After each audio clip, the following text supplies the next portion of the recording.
குடிநீருக்கு உடனடியாக தண்ணி கொடு, இதுதான் சட்டம், இந்திய தர்மம். அதுக்கப்புறம் நீர்ப்பாசனம், மின்சாரம் எப்படியுமா எடுத்துக்க, அதுக்கப்புறம் நீ அந்த மாநிலத்தோட பேசிக்கன்னு தான் சொல்றாங்க. ஆனா இங்க இருக்கிறவங்க என்ன சொல்றாங்க, இதற்கே ஒரு பிரச்சனை, இதுக்கு உடனே சொல்றாங்க. அவங்க சொல்றாங்க இங்க இருக்கிறவங்க தூண்டி விட்டு பேசிட்டாங்க அப்படின்னு. இப்படி முன்னுக்கு பின் பிரச்சனை பேசிக்கிட்டே தான் இருப்பாங்க. ஆனா நம்ம என்னமோ அவசரப்பட்டு எல்லாருமே உண்ணாவிரதம் இருக்கிறோம், எல்லாம் உட்கார. ஆனால் அங்கே அந்த பிரச்சனை தீர்மானம் அங்க தீர்த்து வைக்கிறதுக்கு யாரு?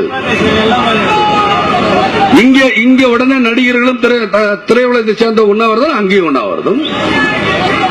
அதை எடுத்து காட்டுறதுக்கு இங்கேயும் டிவி இருக்கு, அங்கேயும் டிவி இருக்கு. உடனே மாத்தி மாத்தி வியாபாரம் தான் இருக்கு தவிர யாரும் தண்ணி வாங்கி கொடுக்கறேன்னு சொல்றதுக்கு இங்க யாரு இருக்கா? தண்ணி வாங்கி கொடுக்கறங்கிற தைரியம் எங்க இருக்கு? எங்க மத்திய அரசு கொஞ்சம் கேட்போம். என்ன கேக்குறீங்க? மத்திய அரசுக்கு உத்தரவு போடணும்.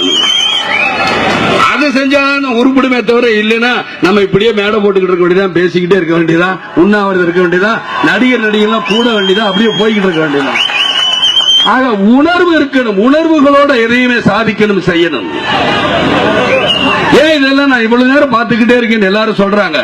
இல்லாட்டி நாங்க தமிழ ஒண்ணு சும்மா இல்ல, எங்க கை சும்மா மாங்காய் பறிக்காது, அதெல்லாம் இங்க பேசுறது வெறும் பேச்சு கிடையாது. போய் சாதிக்கணும். அங்க போய் நாம எல்லாரும் ஒண்ணு பி இண்டியன் பை இண்டியன், எல்லோரும் இந்தியர்கள் சொல்லும் போது இதை யார் தீர்த்து வைக்கணும்?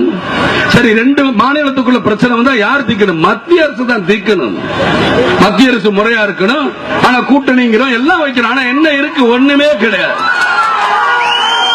எல்லாமே வஞ்சிக்கப்படுறாங்க. தமிழ்நாடு இந்திய மேப்ல கடைசியா இருக்கனால வஞ்சிக்கப்படுங்களா? ஆனா ஒரு பக்கம் கேட்டா அதே இந்திய மேப்ல தமிழ்நாடு சுருங்கி போயிருக்கனால நாங்க வஞ்சிக்கப்படல, எல்லாருமே புத்தி கூர்மையா உள்ளவங்கன்னு பேசுறோம். ஆனா நிச்சயமாக இந்த போராட்டத்திற்கு ஒரு நல்ல முடிவு கிடைக்க வேண்டும்.